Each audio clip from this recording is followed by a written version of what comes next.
अब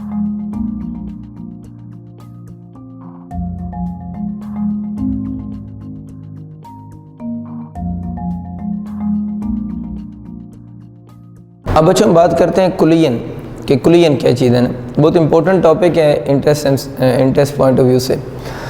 कुलियन को सबसे पहले मैंने आपके लिए इसकी डेफिनेशन बोर्ड पे लिखी है।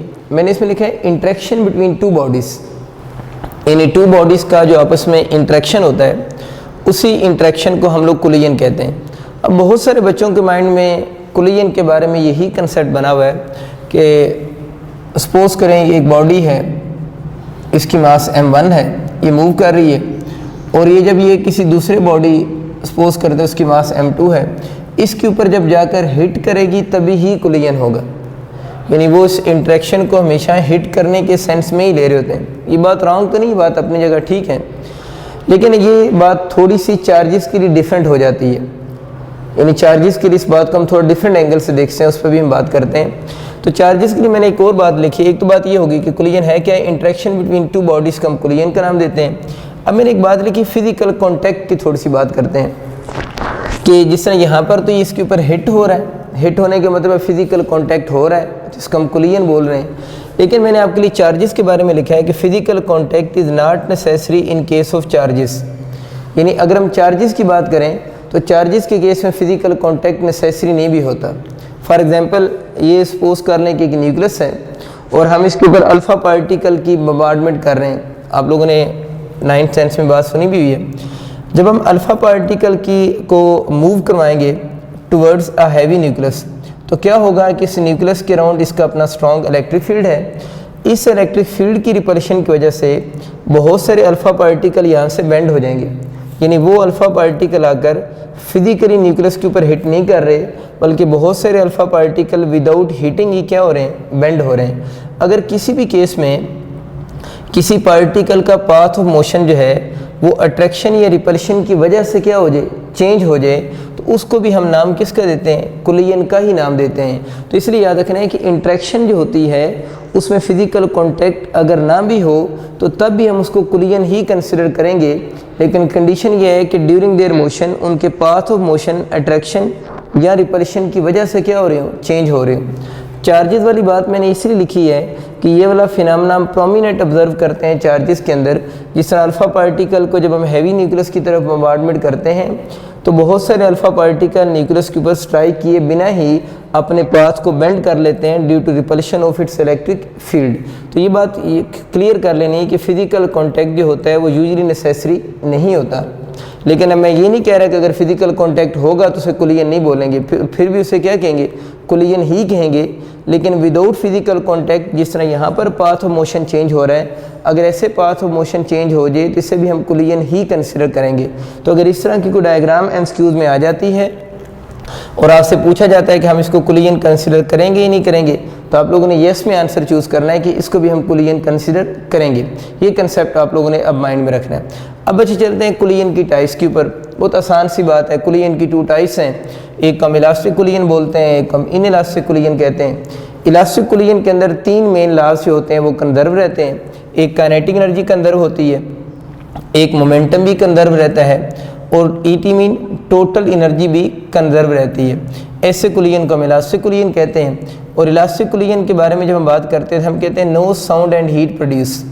यानी इलास्टिक कुलियन एक ऐसा कुलियन है जिसमें जब बॉडीज़ कोलाइड करते हैं ना तो हीट प्रोड्यूस होती है ना साउंड प्रोड्यूस होती है। इसकी एग्जांपल मैंने लिखा है कुलियन बिटवीन गैस मॉलिक्यूल्स या आइडियल गैस मॉलिक्यूल भी आप कह सकते हैं कि गैस के मॉलिक्यूल्स ज़रा इमेजिन करो ना, जब कोलाइड करते हैं तो उनकी कुलियन से जो हीट या साउंड प्रोड्यूस होती है वो नेग्लिजिबल होती है, हम उसे निगलेक्ट करते हैं। तो ये बात मैं यहाँ पर भी कह रहा हूँ कि इस केस में अगर गैस के मॉलिक्यूल्स कोलाइड कर रहे हैं तो हम ये कहेंगे ना साउंड प्रोड्यूस हो रही है ना हीट प्रोड्यूस हो रही है।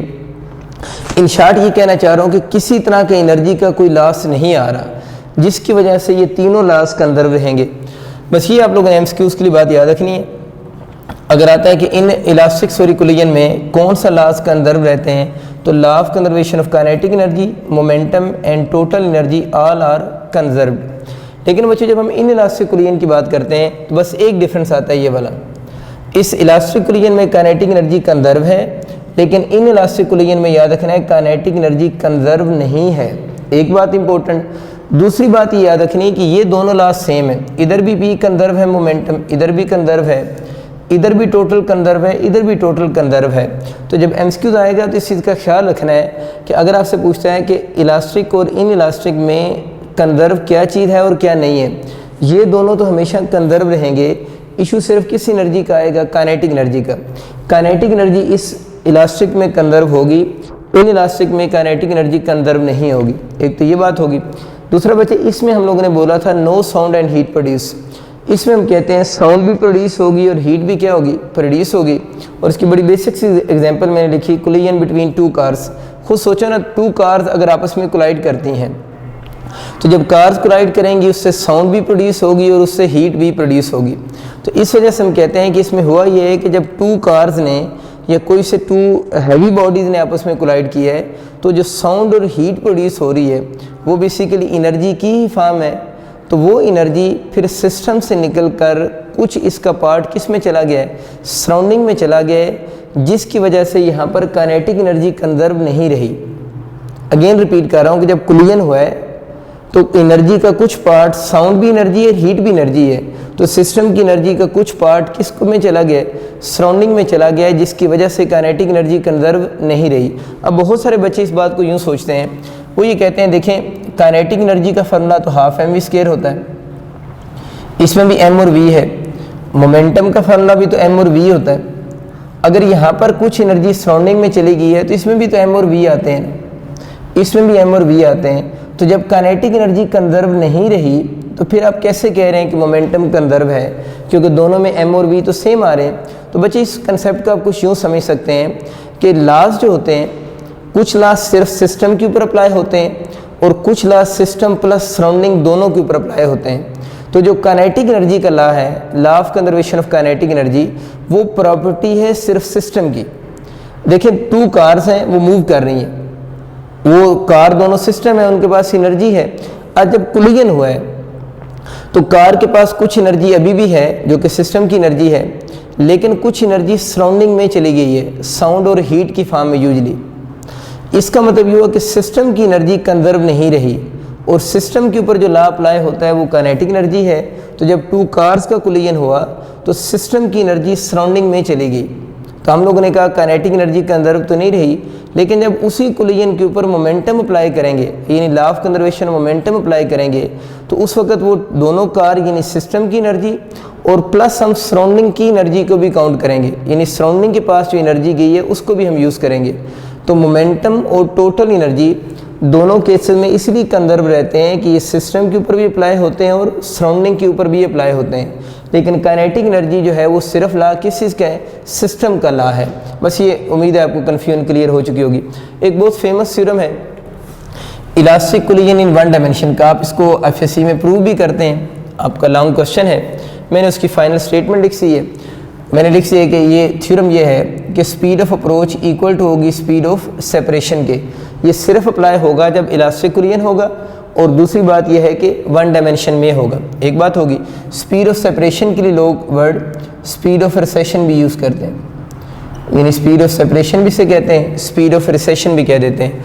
ये टू बॉडीज़ हैं, हम अज्यूम कर लेते हैं कि इनकी मासेस सपोज कर लेते हैं आपस में सेम है, m1 इक्वल टू m2 है, और ये जो पहला बॉडी है इसकी स्पीड 10 मीटर पर सेकंड है, दूसरे बॉडी की स्पीड 3 मीटर पर सेकंड कर लेते हैं। तो v1 ग्रेटर है v2 से, तो कुछ टाइम t कर लेते हैं, उसके बाद v1 जाकर v2 के साथ कोलाइड कर गए हैं, जिस तरह नीचे शो हो रहा है।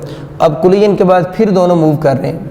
अगर बच्चों इन दोनों की मासेस इक्वल हों, जो कि अभी हम डिटेल में पढ़ते हैं, तो इलास्टिक कोलिजन में ये दोनों बॉडीज़ अपनी वेलोसिटीज को इंटरचेंज कर लेते हैं। अगर मासेस इक्वल हों तो वेलोसिटी टोटली क्या हो जाएंगी, इंटरचेंज हो जाएंगी। तो इंटरचेंज का मतलब क्या है, जिसकी 10 थी उसकी क्या हो जाएगी फिर 3 हो जाएगी, और जिसकी 3 थी उसकी बच्चों 10 हो जाएगी। अब हम ये समझ लेते हैं कि इस थ्योरम का मतलब क्या है। v1 माइनस v2 को हम लोगों ने क्या लिखा हुआ है, स्पीड ऑफ अप्रोच। जैसे आपको समझा रहा हूँ कि चीज़ क्या है, तो देखिए इसको स्पीड ऑफ अप्रोच क्यों कहते हैं। अगर आप इसमें से 10 में से 3 को माइनस करते हैं तो 10 माइनस 3 आपका कितना बन गया, 7 की इक्वल हो गया ना। इसको मतलब कि फर्स्ट बॉडी सेकंड बॉडी को अप्रोच कर रहा है किस स्पीड से, 7 मीटर पर सेकंड से। अब ज़रा इधर देखें, इधर अगर आप v2 में से v1 को माइनस करें, v2 कितना 10, -3, तो वो आंसर भी कितना आ रहा है 7। इस केस में v1 ज़्यादा है v2 से, तो v1 v2 को इस 7 मीटर पर सेकंड से क्या कर रहा है, अप्रोच कर रहा है। लेकिन इस केस में v2 ज़्यादा है किससे, v1 से, तो अब इन दोनों के दरम्यान में सेपरेशन तो कम हो रही है, क्योंकि इसके करीब जा रहा है और कुछ देर के बाद कोलिजन होगा। इस केस में क्या हो रहा है, सेकंड बॉडी की स्पीड ज़्यादा है फर्स्ट बॉडी से, तब जो टाइम गुजरेगा इन दोनों के दरम्यान में सेपरेशन इंक्रीज़ करेगी। और अगर वो हम लोगों ने कैलकुलेट की है, वो भी कितनी आई है, 7 मीटर पर सेकंड। इस एग्जांपल में 7 मीटर पर सेकंड का मतलब क्या है, अगर वो 7 मीटर पर सेकंड स्पीड ऑफ अप्रोच है, तो इस बात का मतलब ये है कि हर एक सेकंड के अंदर ये वाला बॉडी इस बॉडी के 7 मीटर क्लोज हो रहा है। ये 7 मीटर पर सेकंड मीन हर सेकंड में 7 मीटर क्लोज हो रहा है। और स्पीड ऑफ सेपरेशन में 7 का मतलब क्या है कि हर एक सेकंड में सेकंड बॉडी फर्स्ट बॉडी से 7 मीटर अवे जा रहा है। अब आते हैं इसके एमसीक्यूज़ की तरफ। ये तो जैसे आपको मैंने कंसेप्ट क्लियर करना था बच्चे। इसके एक तो एमसीक्यूज़ आपको पता होना चाहिए कि ये वाला जो थ्योरम है इसमें इक्वालिटी कब आएगी, जब इलास्टिक कोलिजन होगा इन 1 डायमेंशन में। अब एमसीक्यूज़ किस तरह के आएंगे, समटाइम बच्चे ये होगा आपसे क्वेश्चन में स्पीड ऑफ अप्रोच पूछी गई होगी, यानी क्वेश्चन में आपसे पूछेगा स्पीड ऑफ अप्रोच क्या है, और उस क्वेश्चन में आपको v2 प्राइम की, इनको प्राइम कर लेना, v2 प्राइम की और v1 प्राइम की वैल्यूज गिवन होंगी। यानी वो पूछेगा आपसे स्पीड ऑफ अप्रोच, लेकिन आपको क्वेश्चन में v2 प्राइम और v1 प्राइम की वैल्यू यानी आफ्टर कोलिजन वैल्यूज गिवन होंगी। तो बड़ी आसान सी बात है, हमें पता होता है स्पीड ऑफ अप्रोच का फॉर्मूला v1 माइनस v2 होता है। लेकिन अगर हमें v1 माइनस v2 नहीं गिवन, v2 प्राइम और v1 प्राइम गिवन है, तो ये भी हमें पता है कि दरम्यान में कौन सा साइन आता है, इक्वालिटी का आता है। तो अगर स्पीड ऑफ अप्रोच पूछते हैं और ये वाला डाटा गिवन हो, तो इस डाटा की मदद से भी आप क्या निकालोगे, v2 prime minus v1 prime निकालोगे। तो जो इसका आंसर होगा वो किसके बराबर होगा, स्पीड ऑफ अप्रोच के इक्वल होगा। ये थोड़ी सी वो चेंज करता है। या कभी कभार बच्चों आपसे ये पूछ लेता है, स्पीड ऑफ सेपरेशन पूछ लेता है, और आपको v2 प्राइम और v1 प्राइम की बजाय v1 और v2 गिवन होते हैं, तो फिर भी आप उनको ईजिली कैलकुलेट कर सकते हैं। या इस इक्वेशन में अब देखिए आपका 4 वेरिएबल है, 1 2 3 4। अगर इलास्टिक कोलिजन इन 1 डायमेंशन में से आपको इनमें से कोई एक आपसे अननोन कर दे और बाकी आपको कोई से 3 गिवन हो, तो इस इक्वेशन को यूज़ करके उस अननोन को भी हम इजीली कैलकुलेट कर सकते हैं। तो इससे रिलेटेड जो मैंने क्वेश्चन बोले हैं आपको मेरी एमसीक्यूज़ की बुक में वो सारों की प्रैक्टिस के लिए काफ़ी सारे एमसीक्यूज़ मिल जाएंगे। बस इन आइडियाज़ को आप लोगों ने थोड़ा सा माइंड में रखना है, और जब आप अप्लाई करेंगे तो आप उन क्वेश्चन को ईजिली सॉल्व कर लेंगे। अब बच्चों हम कोलिजन का वो पोर्शन डिस्कस करते हैं जिसके ज़्यादातर इंटरेस्ट में क्वेश्चन आते हैं। पहला जो पोर्शन अभी मैंने आपको डिस्कस किया है उसके वर्ड प्रॉब्लम यूजुअली आते हैं, वो हम क्लियर कर चुके हैं। अब इसके मैथमेटिकल क्वेश्चंस की तरफ आते हैं। तो मैंने इसके जो मैथमेटिकल क्वेश्चंस हैं आपकी आसानी के लिए उसको 2 डिफरेंट केसेस में डिवाइड किया है। वो केसेस किस तरह के हैं उनको देखते हैं। पहला केस बच्चे मैंने इस तरह लिया है कि अगर आपको क्वेश्चन में ये हिंट गिवन हो, यानी आप लोगों ने किसी क्वेश्चन की स्टेटमेंट पढ़ी और उस स्टेटमेंट में आपको ये हिंट गिवन है कि जो बॉडीज़ आपस में कोलाइड कर रहे हैं उन बॉडीज़ की मासेस सेम है। यानी क्वेश्चन की आप स्टेटमेंट पढ़ रहे हैं और उस स्टेटमेंट में किसी जगह आपको ये वर्ड हिंट मिल गया कि वो जो बॉडीज़ आपस में कोलाइड कर रहे हैं उन बॉडीज़ की मासेस आपस में सेम है। आपके क्वेश्चन आते क्या हैं इसमें ना, आपके क्वेश्चन सिंपली आते हैं कि बॉडीज़ हैं वो मूव कर रहे होते हैं, बिफोर कोलिजन उनकी मासेस और स्पीड गिवन होती हैं, बिफोर कोलिजन उनकी मासेस और स्पीड गिवन होती हैं, और आफ्टर कोलिजन उनकी स्पीड पूछी गई होती है। यानी बिफोर कोलिजन स्पीड गिवन होती है और आफ्टर कोलिजन स्पीड पूछी होती है। इधर मास तो बिफोर एंड आफ्टर कोलिजन हम सेम ही लेते हैं। तब हमने आंसर क्वेश्चन का कैसे करना है, एक तो इसका है कि हम प्रॉपर फार्मूला यूज़ करके करें, तो प्रॉपर फार्मूला से क्वेश्चन बहुत मुश्किल हो जाता है। तो इसका आसान हल जो मैंने अभी रिपीट किया है कि अगर आपको क्वेश्चन में ये हिंट गिवन हो कि बॉडीज़ की क्या सेम है, मासेस सेम है, जिस तरह पहला हिंट मैंने लिखा है बोर्ड पे केस 1 में, हिंट मीन क्वेश्चन का पता कैसे चलेगा कि इस मेथड से उसको सॉल्व करना है। हिंट ये है कि when 2 bodies have equal masses, अगर 2 बॉडीज़ की इक्वल मासेस हों, तो मैंने आपको बताया हमसे क्वेश्चन में क्या पूछा जाएगा, उन कोलाइडिंग बॉडीज़ की आफ्टर कोलिजन वेलोसिटी पूछी जाती है। तो इसका शॉर्टकट आप लोगों ने जो याद रखना है वो ये है, वेलोसिटीज इंटरचेंज। बहुत आसान बात कि सिर्फ आपको क्वेश्चन में ये चीज़ नज़र आ जाए कि गिवन बॉडीज़ की मासेस सेम है और आप लोगों ने v1 प्राइम और v2 प्राइम बताना है, तो उस क्वेश्चन में उन बॉडीज़ की जो गिवन वेलोसिटीज़ हैं बिफोर कोलिजन उनको आपस में क्या कर दें, इंटरचेंज कर दें। इस बात को समझने के मैंने आपके लिए 2 एमसीक्यूज़ भी लिखे हैं, देखते हैं। पहला एमसीक्यू बच्चे ये है एक बॉडी स्पीड v1 5 मीटर पर सेकंड है और v2 2 मीटर पर सेकंड है, दोनों डायग्राम में मूव कर रहे हैं और हमें क्वेश्चन में ये गिवन है कि इन दोनों बॉडीज़ की मासेस सेम है, यानी ये हिंट साथ में गिवन है, स्पीड गिवन है और मासेस दोनों की सेम गिवन है। जैसे ही मासेस सेम बच्चों, अब देखो फ़ौरन से आप लोगों ने इस ऑप्शन पे आ जाना है कि दोनों की वेलोसिटीज आफ्टर कोलिजन आपस में इंटरचेंज हो जाएंगी। अब एमसीक्यूज़ क्या आएगा, एमसीक्यूज़ ये पूछा जाएगा कि इस फर्स्ट बॉडी की आफ्टर कोलिजन वेलोसिटी क्या होगी, v1 प्राइम फर्स्ट बॉडी की after collision velocity, v2 prime second body की आफ्टर कोलिजन वेलोसिटी क्या होगी। तो उसके लिए मैंने आपको क्या शॉर्टकट सिखाया है, वेलोसिटीज को बिल्कुल आप ठीक सोच रहे हैं, इंटरचेंज कर दें। इंटरचेंज का मतलब क्या होगा, जिसकी 5 है उसको 2 से रिप्लेस करें और 2 को फिर किस से 5 से रिप्लेस कर दें, तो इंटरचेंज होगी। तो अब मुझे बच्चों अब लिखवाओ ना ज़रा जल्दी से कि v1 प्राइम जो बनेगी, क्या कोलिजन के बाद v1 प्राइम इस फर्स्ट बॉडी की कोलिजन के बाद वेलोसिटी वो 5 होगी या 2 होगी, बिल्कुल 2 होगी, क्योंकि 5 ने 2 बन जाना है और 2 वाली ने 5 बन जाना है। तो v1 प्राइम कोलिजन के बाद क्या होगी, 2 मीटर पर सेकंड होगी। और अगर आपसे v2 प्राइम पूछता है तो v2 प्राइम जो होगी वो किसकी इक्वल हो जाएगी, 5 मीटर पर सेकंड हो जाएगी। तो बहुत आसान सी बात होगी कि सिंपल आप लोगों ने दोनों की वेलोसिटीज को आपस में इंटरचेंज कर दिए। दोबारा बच्चे एक और क्वेश्चन देखें, एक बॉडी है जिसकी स्पीड 3 मीटर पर सेकंड है, वो एक सेकंड बॉडी के साथ जाकर कोलाइड कर रहा है, जो कि सेकंड बॉडी की v2 0 होने का मतलब ये है कि सेकंड बॉडी किस स्टेट में, रेस्ट की स्टेट में। और अगेन आपको सेम हिंट ये गिवन है क्वेश्चन में कि दोनों बॉडीज़ की मासेस आपस में सेम है, यानी सेम हिंट गिवन है कि दोनों बॉडीज़ की मासेस आपस में क्या है, सेम है। तो अगर मासेस सेम है तो अगेन वेलोसिटीज क्या होंगी, इंटरचेंज होंगी। ये नहीं सोचना कि 0 होगा तो 0 कैसे इंटरचेंज होगा, बिल्कुल हो सकता है। आप 3 की जगह 0 लिख देंगे और 0 की जगह पर क्या लिख देंगे, 3 लिख देंगे। मीन फर्स्ट बॉडी कोलिजन से पहले 3 मीटर पर सेकंड से मूव कर रही है, जब ये रेस्ट वाले बॉडी के साथ जब कोलाइड करेगी तो इसका 3 किससे रिप्लेस होगा, 0 से रिप्लेस होगा। तो फर्स्ट बॉडी की आफ्टर कोलिजन वेलोसिटी क्या हो जाएगी, 0 हो जाएगी। और अब बच्चों जो सेकंड बॉडी है जो कि रेस्ट में था उसकी फिर कितनी हो जाएगी, 3 मीटर पर सेकंड हो जाएगी। तो बहुत आसान सा कंसेप्ट है आप लोगों के लिए कि सिंपल आप लोगों ने वेलोसिटीज को इंटरचेंज करना है। इस बात की फिजिकल मीनिंग ये है, कोलिजन से पहले जो बॉडी मूव कर रहा था और ये वाला बॉडी रेस्ट में था, तो कोलिजन के बाद मूविंग बॉडी किस में आ जाएगा, रेस्ट में आ जाएगा। और जो रेस्ट में था वो फर्स्ट बॉडी की वेलोसिटी से क्या करेगा, मूव करेगा। लेकिन ये वेलोसिटी इंटरचेंज का कंसेप्ट का हिंट सिर्फ क्या है, अगर क्वेश्चन में ये बात गिवन हो कि जो दोनों मूविंग बॉडीज़ हैं उनकी मासेस आपस में सेम है। बहुत इंपॉर्टेंट बात थी।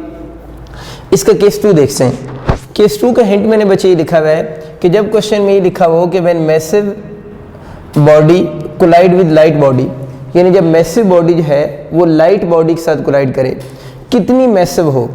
इसका हिंट बच्चे जो मैंने लिखा है इसमें ये याद रखिए कि मैसिव और लाइट के जब वर्ड यूज़ होते हैं इन क्वेश्चन में masses are not given, masses are not given, यानी इसमें इन क्वेश्चन में जब आप क्वेश्चन देखेंगे यूनिवर्सिटी में तो इन क्वेश्चन की masses गिवन ही नहीं होगी, सिर्फ क्वेश्चन में ये वर्ड यूज़ होगा मैसिव बॉडी और लाइट बॉडी। वैसे मैं समझाने के लिए आपको एग्जांपल देता हूँ। ये ऐसे केस है, यूँ समझिए कि आपके सामने एक ट्रक खड़ा हुआ है और ट्रक के ऊपर आप एक बॉल को थ्रो कर रहे हैं, यानी ट्रक जो है वो मैसिव बॉडी है और जो बॉल आप ले रहे हैं वो एक लाइट बॉडी है। लेकिन क्वेश्चन में आपको ये मासेस वाली बात नहीं गिवन होगी, सिर्फ क्वेश्चन के हिंट ये है कि क्वेश्चन में ये वर्ड यूज़ होगा मैसिव एंड लाइट बॉडी। तो जब ये वर्ड यूज़ हो तो अपने माइंड में लेकर आना है कि ट्रक और बॉल की जो कंपैरिजन है मास का, इस क्वेश्चन में वही कंपैरिजन यूज़ हो रहा है। मैंने आपको इस क्वेश्चन को आसान करने के लिए आपके लिए एक और हिंट बड़ा आसान सा लिखा है। वो हिंट बच्चे मैंने ये लिखा है, सवाल क्या होगा, क्वेश्चन वही पुराने वाला है कि मैसिव बॉडी और लाइट बॉडी की आफ्टर कोलिजन आपसे वेलोसिटी पूछी जाएगी। बिफोर कोलिजन तो गिवन होगी, आपसे आफ्टर कोलिजन पूछी जाएगी। तो हम कैसे आंसर करेंगे, बहुत आसान सा हिंट बच्चे देखे ज़रा। मैसिव बॉडी को तो मैंने बिल्कुल हल ही करके रख दिया है। मैसिव बॉडी की अगर आपसे आफ्टर कोलिजन वेलोसिटी पूछे तो उसका शॉर्टकट क्या है, velocity of massive body remain same. इसका मतलब ये हुआ कि इस क्वेश्चन में मैसिव बॉडी की जो बिफोर कोलिजन वेलोसिटी होगी, मैसिव बॉडी की आफ्टर कोलिजन भी वेलोसिटी क्या रहेगी, सेम ही रहेगी। इसका मतलब है कि मैसिव का तो हमें सोचने की ज़रूरत को नहीं, जो गिवन होगी क्वेश्चन में वेलोसिटी मैसिव बॉडी की जो बिफोर कोलिजन होगी वही उसकी आफ्टर कोलिजन भी होगी। लेकिन इसमें लाइट बॉडी का थोड़ा सा इशू है और लाइट बॉडी का केस समझाने के लिए मैंने 2 डिफरेंट एमसीक्यूज आपके लिए बोर्ड पे लिखे हैं, उनको जल्दी से लिख सें ताकि आपका कंसेप्ट क्लियर हो जाए। देखिए बच्चे, सपोज करें एक मैसिव बॉडी है। देखिए मैंने कैपिटल एम वैसे लिख दिया है क्योंकि इसकी मास मुझे नहीं पता। मैसिव बॉडी सपोज करें क्वेश्चन में कि मैंने 4 मीटर पर सेकंड से मूव कर रही है और एक लाइट बॉडी के साथ जाकर कोलाइड कर रही है जिसकी मास को वैसे मैंने स्मॉल एम कह दिया है, और लाइट बॉडी जो है वो रेस्ट की स्टेट में है। एक तो ये केस है, मैसिव बॉडी लाइट के साथ जाकर कोलाइड कर रहा है और लाइट की स्टेट में, रेस्ट की स्टेट में है। अब आपसे पूछा गया कि v1 प्राइम मैसिव बॉडी की आफ्टर कोलिजन वेलोसिटी बताएं और v2 प्राइम लाइट बॉडी की आफ्टर कोलिजन वेलोसिटी बताएं। इसका हल कैसे करेंगे? देखिए बच्चे, मैसिव के लिए क्या लिखा हुआ है? Velocity of massive body remain same, जो उसकी बिफोर कोलिजन है वो इसकी आफ्टर कोलिजन होगी।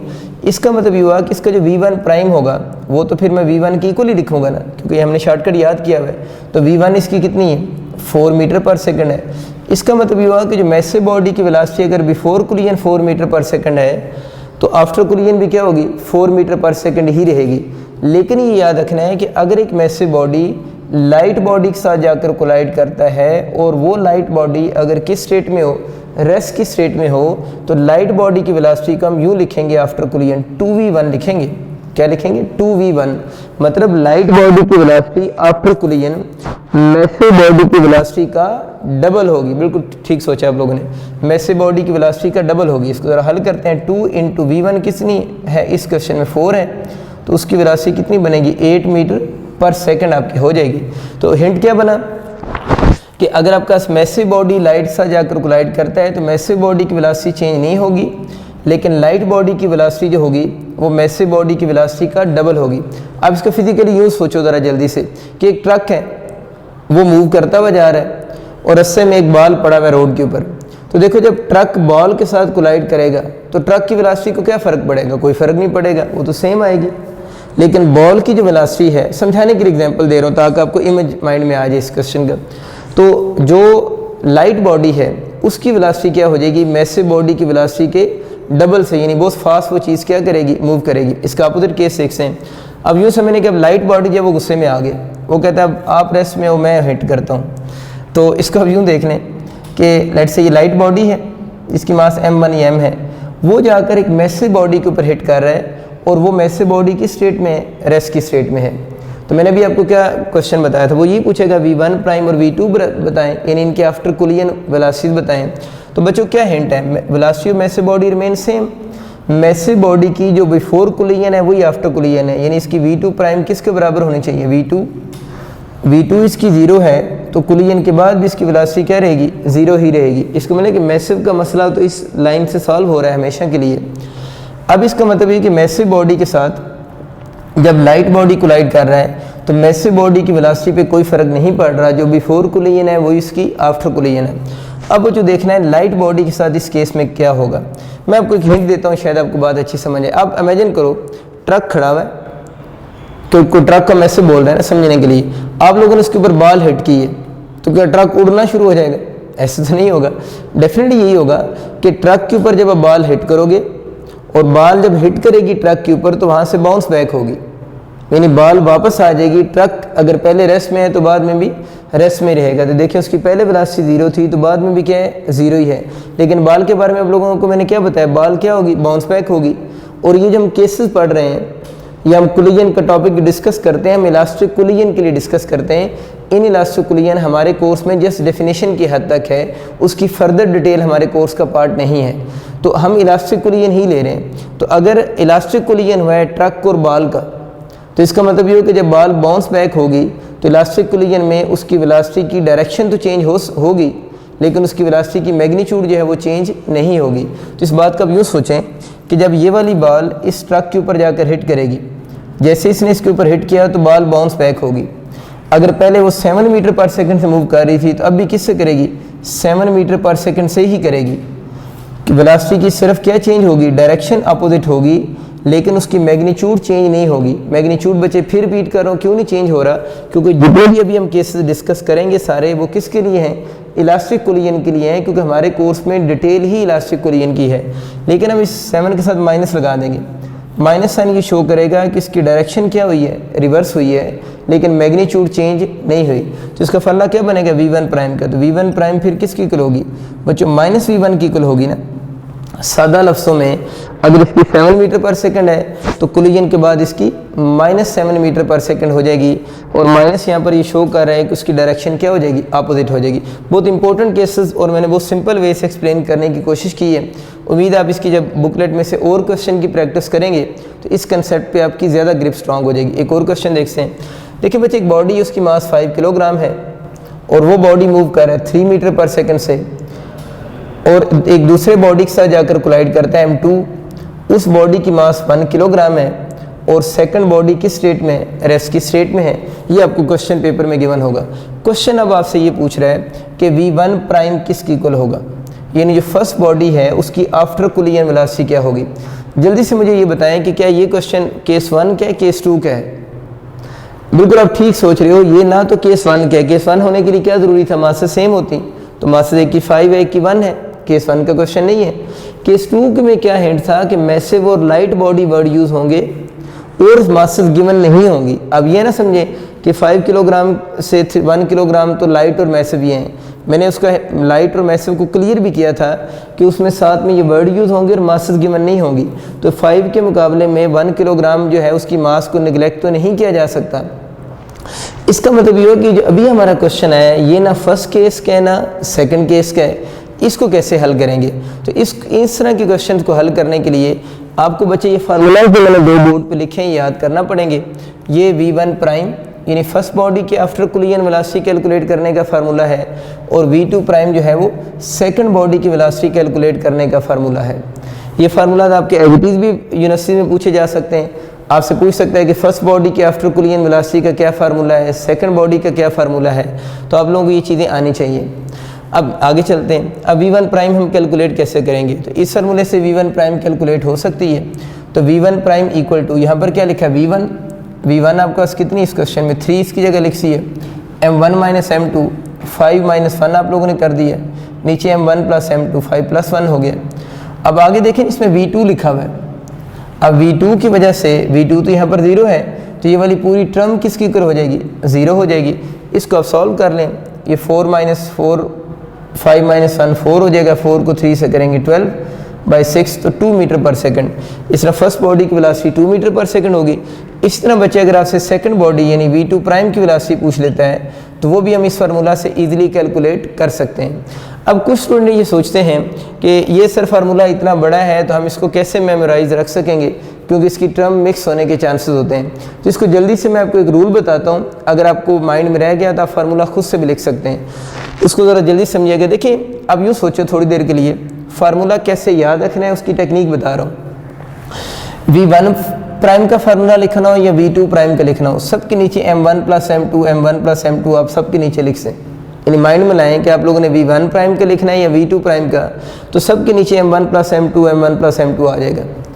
अब देखते हैं v1 प्राइम का फार्मूला कि ऊपर वाली साइड कैसे लिखेंगे। अब यूँ सोचो, अगर हम v1 प्राइम की बात कर रहे हैं तो इसके 2 ओवर देन है, एक इसके ऊपर कुछ बातें लिखनी है, कुछ बातें इसके ऊपर लिखनी है। तो अब ये याद रखें कि अगर v1 प्राइम की बात हो रही हो तो इसका जो फर्स्ट वाली इसके ऊपर आप लोगों ने जो चीज़ लिखनी है उसमें आप लोगों ने फर्स्ट बॉडी को प्रेफर करना है। मैंने बताया कि अगर v1 प्राइम की बात हो रही है तो फर्स्ट ओवर के ऊपर जिस बॉडी की बात हो रही है उसी को प्रेफर करना है। उसको प्रेफर करने का मतलब क्या है कि पहले आप लोगों ने उस बॉडी की वेलोसिटी लिखनी है, फिर उसी बॉडी की मास में से सेकंड बॉडी की मास को माइनस करना है। तो 1 की अगर बात हो रही है तो 1 की स्पीड आएगी और 1 की मास में से सेकंड को माइनस करेंगे। अगर बच्चों v2 की बात हो रही है यानी v2 प्राइम की है, तो मैंने क्या बताया था, जो यहाँ पर होगा फर्स्ट ओवर के ऊपर उसी को प्रेफर करेंगे। प्रेफर करने का मतलब क्या है, यहाँ स्पीड लिखनी है तो उसी की स्पीड लिखेंगे और उसी की मास में से दूसरी मास को माइनस भी करेंगे। क्योंकि ज़्यादातर बच्चों को जो चीज़ रॉन्ग कर देते हैं जल्दी में, उनको ये याद नहीं रहता कि m1 माइनस m2 लिखना है या m2 माइनस m1 लिखना है। तो आपको याद अब हो गया, या v1 लिखना है या v2 लिखना है, तो वो बता दिया जो यहाँ पर होगा वो इधर लिखना है, जो यहाँ पर होगा वही लिखना है, और जो इधर होगा उसी की मास में से दूसरी मास को भी क्या करना होगा, माइनस करना होगा। उम्मीद है आप अगर इस बात को सोच रहे हैं तो आपको माइंड में स्ट्रक्चर बन रहा होगा। अब रहेगी दूसरे ओवर की बात। तो देखो आप लोगों ने यहाँ पर इसका जो फर्स्ट ओवर था उसके ऊपर आप लोगों ने सारी प्रेफरेंस किसको दी है, जिस बॉडी की वेलोसिटी की बात हो रही थी उसी को सारी प्रेफरेंस दी है। यहाँ पर सेकंड की बात हो रही थी उसी को सारी प्रेफरेंस दी है। अब रहेगी बात इसके सेकंड ओवर के ऊपर किसको प्रेफरेंस देंगे, तो अपोजिट बात होगी। सेकंड ओवर के ऊपर यहाँ पर आप लोगों ने फर्स्ट बॉडी को प्रेफरेंस दी है, तो यहाँ पर अब आप देख रहे हैं आप लोगों ने सेकंड बॉडी को प्रेफरेंस देनी है। तो यहाँ 1 था तो 1 की सारी प्रेफरेंस है, लेकिन इसका दूसरा ओवर जो बनेगा उसमें आप लोगों ने प्रेफर किसको करना है, 2 को करना है। और यहाँ पर आप लोगों ने प्रेफर किसको किया था, 2 को किया था, क्योंकि यहाँ पर V2 था। तो यहाँ पर आप बिल्कुल सही सोचा आप लोगों ने, यहाँ पर हम प्रेफर किसको करेंगे, 1 को प्रेफर करेंगे। शुक्रिया।